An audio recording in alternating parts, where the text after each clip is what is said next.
Interbank में dollar की कीमत में 42 पैसे कमी रिकॉर्ड की गई है। इंटरबैंक में डॉलर 219 रुपए 50 पैसे पर फरोख्त हो रहा है।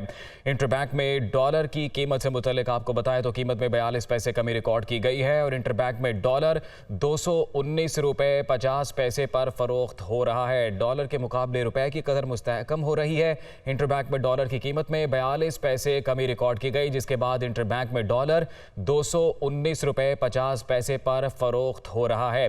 इंटरबैंक में डॉलर की कीमत में 42 पैसे की कमी वाक़ई हुई है, जिसके बाद इंटरबैंक में डॉलर 219 रुपए 50 पैसे पर फरोख्त हो रहा है। डॉलर के मुकाबले में रुपए की कदर मुस्तहकम होती नज़र आ रही है।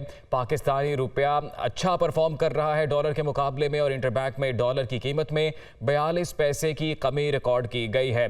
इंटरबैंक में डॉलर 219 रुपए 50 पैसे पर फरोख्त हो रहा है। इंटरबैंक में डॉलर की कीमत में 42 पैसे कमी रिकॉर्ड की गई है, जिसके बाद इंटरबैंक में डॉलर 219 रुपए 50 पैसे पर फरोख्त हो रहा है। डॉलर के मुकाबले में रुपए की कदर मुस्तहकम हो रही है। इंटरबैंक में डॉलर की कीमत 42 पैसे कम हो चुकी है, जिसके बाद इंटरबैंक में डॉलर 219 रुपए 50 पैसे पर फरोख्त हो रहा है।